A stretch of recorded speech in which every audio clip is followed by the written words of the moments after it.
Coming up next, the story of a song that's had a huge impact on pop culture since it was released over 50 years ago. Before it dominated the global pop charts, it had to overcome fierce resistance from a record label that feared a solo transition by the frontman of a group would destroy their golden goose, a four-piece pop group that had been America's biggest act for years. The singer wanted to perform the song in a style that was completely different from what had made him a household name, his sound. Namely, he wanted to sing the song in a whole new way, different vocal. What do? Let's dive into the drama coming up next on Professor of Rock. Hey music junkies, Professor of Rock, always here to celebrate the greatest artists and the greatest songs of all time. You know, if you remember playing with Speak and Spell back in the day, same one that E.T. had, you're going to dig this channel of deep musical nostalgia. Make sure to subscribe below right now, click the big red button below, and click the bell so you always know when our new videos and interviews drop. Also, check out our exclusive content on Patreon. So it's time for another edition of our series, The New Standards. We haven't done one of these in a while. This is the show that takes an in-depth look at songs that really set the bar in music history. Doesn't matter what decade, genre, or musical movement that they may have come from. These songs transcend all of that. They stand above even the classic. So, you know, during the early to mid 60s, the Four Seasons were one of the hottest musical acts in the business, one of the greatest groups ever. I mean, these guys were releasing hit after hit after hit after hit. That soaring Frankie Valli falsetto was as American as apple pie or baseball or westerns.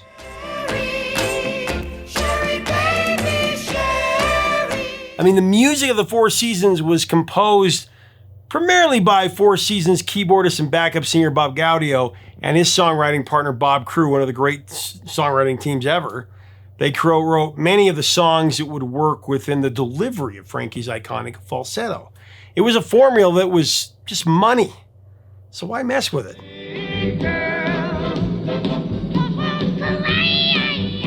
Now, it wasn't widely known outside of close circles with the band. Frankie Valli really didn't like singing in falsetto.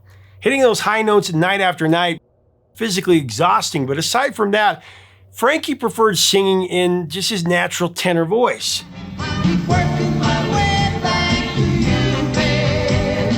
Gaudio and Crew, they collaborated with Frankie to produce solo recordings, but like the wild popularity of the Four Seasons tunes, Frankie's solo material, it wasn't popping. 3 of the first 4 singles that Frankie released as solo singles, you know, without his recognizable falsetto, they failed to break the top 50. With the lone exception being You're Gonna Hurt Yourself, but that stalled at number 39. No, you're gonna hurt yourself when you're broken, worn out. In the 60s, it was uncommon for a major recording artist to perform solo while still being part of the group. Frankie's debut solo album, The Four Seasons Present Frankie Valli Solo, it was somewhat of an anomaly.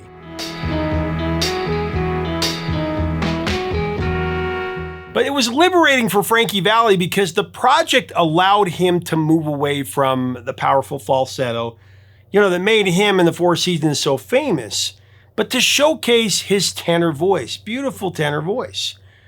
The album featured a mix of single releases and a few new recordings, including one of his biggest hits, with or without the Four Seasons. The number 2 smash, one of the greatest songs of all time, and today's subject, Can't Take My Eyes Off of You. Can't take my eyes off you. The success of Can't Take My Eyes Off You, it was very gratifying for Bob Gaudio, and he exhaled a big sigh of relief because he explained that it was one of the most challenging songs that he ever wrote. The song was deliberately arranged to showcase Valli's exceptional vocal range, covering just a wide swath of musical ground. Bob believes the song contains equal parts rock, pop, and middle-of-the-road elements that only Frankie Valli could have successfully performed. Nobody else could have, is his opinion. Normally, attempting to blend these styles might lead to a disjointed result. But in this song, they all came together to create a tune with wide-reaching appeal, for sure. Can't take my eyes off you. In songwriting circles, Can't Take My Eyes Off You is considered a case study in building intensity. transitioning from the tender verses to the explosive chorus that required a creative approach to avoid a jarring shift.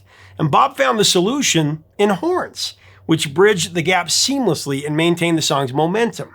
The arrangement was a collaborative creation by Artie Schrock and Bob Gaudio.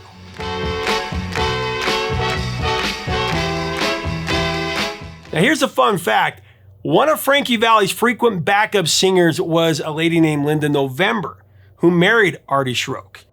Linda is the voice behind the Singing Cat and the Meow Mix Cat food commercials. How funny is that?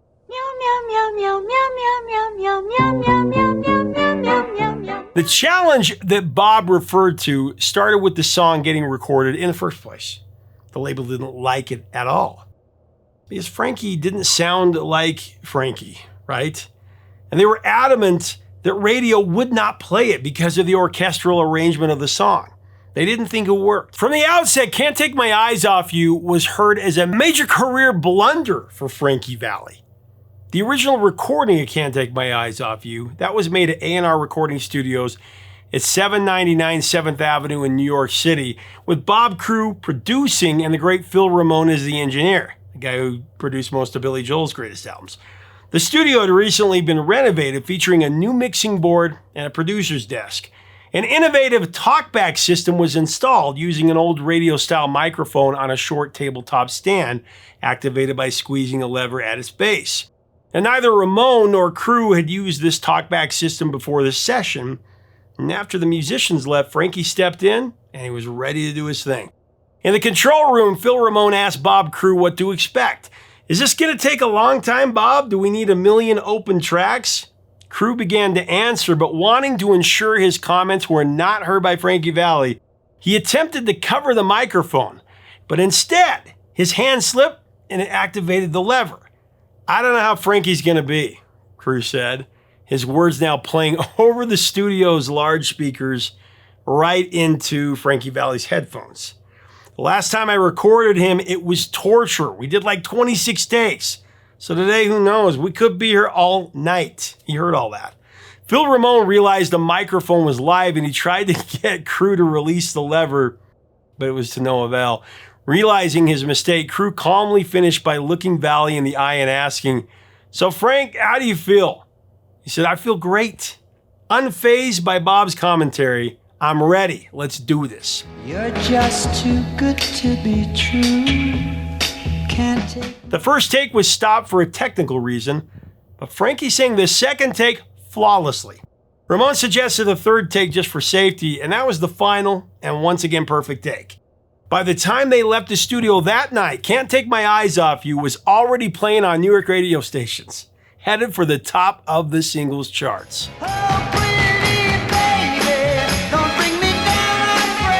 So get this, Bob Gaudio describes this song as the one that almost got away. That is until radio station CKLW in Windsor, Ontario, which also served the Detroit metro area, intervened. Actually, that would be South Detroit, Steve Perry sings about in Don't Stop Believin'. In 1967, the record's producers urged Paul Drew, program director at this legendary station, to consider adding the tune to their music rotation. Throughout the 60s and 70s, CKLW was known for launching hit records with its powerful signal. It covered the Great Lakes region. Initially, Drew was not impressed by the song, but he accepted an invitation to hear it live at the Rooster Tell, where Frankie Valli was performing a week-long stint with the Four Seasons at the time. Drew liked what he heard, and he added this song to the station's playlist.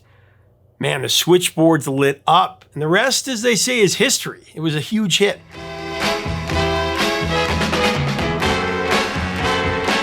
In 2014, Frankie Valli recalled that Can't Take My Eyes Off You. It was the first step toward his goal of singing music without using falsetto. He said, and I quote, "I didn't want to sing like that my whole life. Once we established the sound, the plan was that eventually I would do solo records and some things that I really wanted to do." End of quote. Frankie said he was very lucky to make the transition to My Eyes Adored You and Swearing to God, which had no Four Seasons like falsetto on it.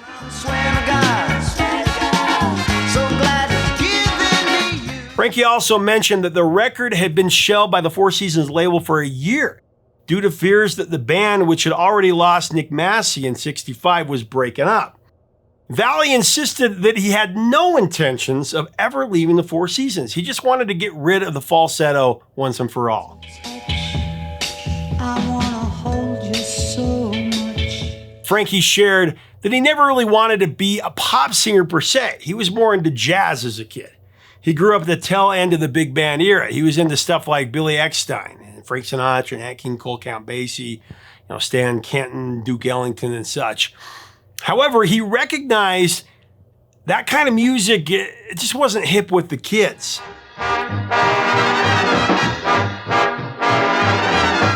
Can't Take My Eyes Off You. It's made a significant cultural impact with hundreds of cover versions, many of which have charted in various countries. This song has been a staple in television and film soundtracks. It's often integrated into plot lines with lead characters singing or arranging their own versions. It's everywhere. The original Frankie Valli version was notably used by NASA as a wake-up song for a space shuttle mission on the anniversary of astronaut Christopher Ferguson. As a cover tune, it's sometimes titled Can't Take My Eyes Off You, and other times it's billed as Can't Take My Eyes Off of You. The widespread use of the shorter title has led to some confusion about the song's official name. Notable chart-topping covers include Andy Williams, Engelbert Humperdinck, Diana Ross and the Supremes, The Temptations, Julio Iglesias, Gloria Gaynor, Maureen McGovern, Manic Street Preachers, and Lauryn Hill. Also, Pet Shop Boys had a version.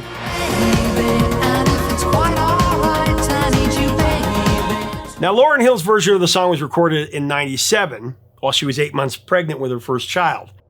It first appeared in the movie Conspiracy Theory in '97 with Mel Gibson and Julia Roberts. Although the song wasn't included on the official soundtrack of the movie, a radio personality at KMEL in San Francisco played it from a CD, and that sparked interest among other radio stations. This led to a domino effect across the U.S., ultimately causing the song to peak at number 2 on the Rhythmic Top 40 chart, despite Hill's label not even releasing it as a single. Due to its popularity, the song was added as a hidden track on The Miseducation of Lauryn Hill. Very cool.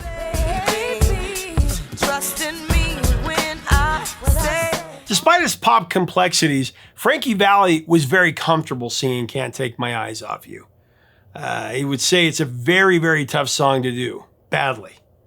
When a song is that strong to begin with, that's the kind of song you look for. If I were to do an album of songs I wish I had recorded, I would definitely look for the big hits. I wouldn't be searching for obscure ones. I'd be looking for songs that I could be successful with, end of quote.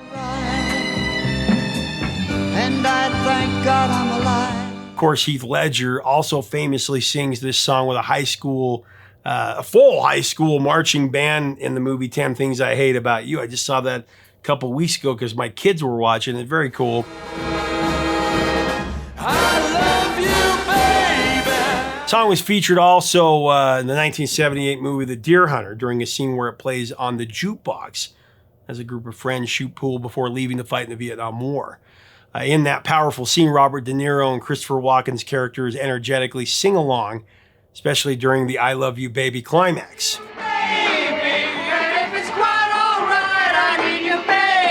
That emotional scene in The Deer Hunter caught Bob Gaudio's imagination. It really showed him how powerful a song could be when placed in the right visual context. This inspired the idea for the stage production of Jersey Boys, which was later adapted into a movie, of course.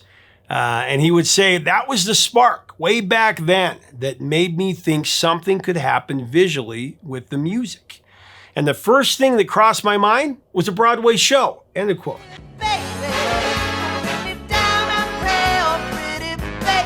As we know, Jersey Boys, The Story of the Four Seasons, was a runaway sensation on Broadway, one of the most successful musicals of the time, and in playhouses across the world. It's been all over. The partnership between Bob Crewe and Bob Gaudio was electrifying for both the Four Seasons and Frankie Valli's solo career, for sure. Bob Crewe was a multifaceted talent. Songwriter, dancer, singer, manager, and record producer. He co-wrote and produced most of the Four Seasons' top 10 singles with Gaudio. As a songwriter, Crewe's most successful works include Silhouettes, co-written with Frank Slay, Big Girls Don't Cry, Walk Like a Man, Ragdoll, and Silence is Golden. Now, Silence is Golden, that has an interesting legacy. Not to go off on a tangent, but to just share. It was the B-side for the Four Seasons #1 single Ragdoll in 1964. The song was remade by the Tremolos in 1967, and their version went to #1 in the UK and many other countries. I think it peaked here at number 11 on the Billboard Hot 100. Silence is golden, golden, but the Tremolos had great success, particularly in their native UK, where they scored 21 top 40 hits on the British singles chart. But their achievements will forever be overshadowed by the dubious recognition for being the band that Decca Records signed instead of the Beatles in 1962. Here comes my baby, here she comes now. The crew also co-wrote The Sun Ain't Gonna Shine Anymore, Can't Take My Eyes Off You, and Bye Bye Baby, all with Gaudio. Let's Hang On, written with Sandy Linzer and Danny Randall, and My Eyes Adored You and Lady Marmalade, both co-written with Kenny Nolan. Notably, My Eyes Adored You was Frankie's big comeback single in 1974, becoming his first #1 hit as a solo artist, but it was supposed to be a song that would be released by the Four Seasons. Instead, it was just shelved. The recording was later sold to Frankie for $4,000, and it became a massive hit. I never laid a hand on you, my eyes adored you. Interestingly enough, the other Bob Crew Kenny Nolan collaboration, Lady Marmalade, performed by LaBelle, that was the single that knocked My Eyes Adored You out of the top spot on the Billboard Hot 100 just 1 week later. So many cool stories of music. Now, I've actually interviewed Kenny Nolan about both of these songs, My Eyes Adored You and Lady Marmalade. Let me know if you'd like to hear that in the future. I can share that interview.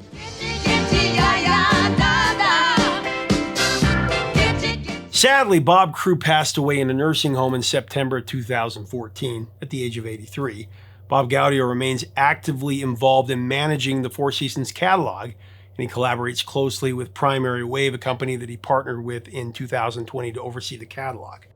A spokesman for Primary Wave noted that Bob is more hands-on than most musicians regarding how he wants the Four Seasons music to be used, especially in advertising. In 2022, Bob was credited as a co-songwriter for the song Burnin' by the Yeah Yeah Yeahs. The song gained attention after being featured in the film Ruby Gillman, Teenage Kraken.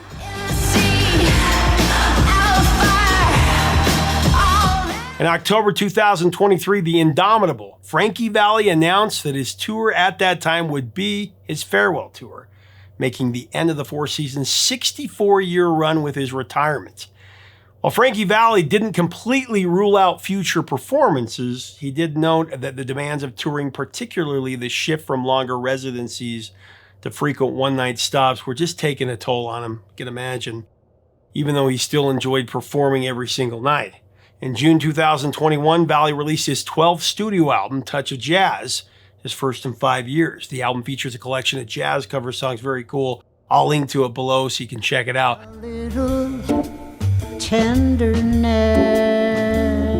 Trust in me when I say, Can't Take My Eyes Off of You, or the slightly shorter title, it continues to captivate audiences of all ages all over the world.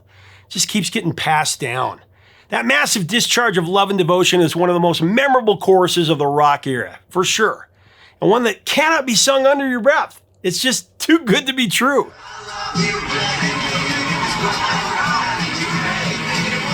Doesn't matter if you can carry a tune or not. When you sing that big chorus of Can't Take My Eyes Off You, you gotta belt it out and really tell the world how you feel. I love you, baby, and if it's quite all right, I need you, baby. Am I right? I tried.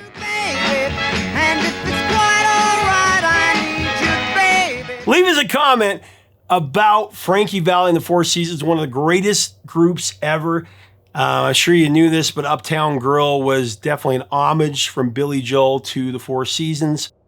Let's have a great discussion below. What are your memories of the song? What are your memories of Four Seasons, any of these songs? Can't Take My Eyes Off You. I love the Pet Shop Boys version, of Where the Streets Have No Name, Can't Take My Eyes Off You. Anyway, if you like our content, we invite you to subscribe. We would love to have you as part of our community. Till next time, 3 chords and the truth, my friend.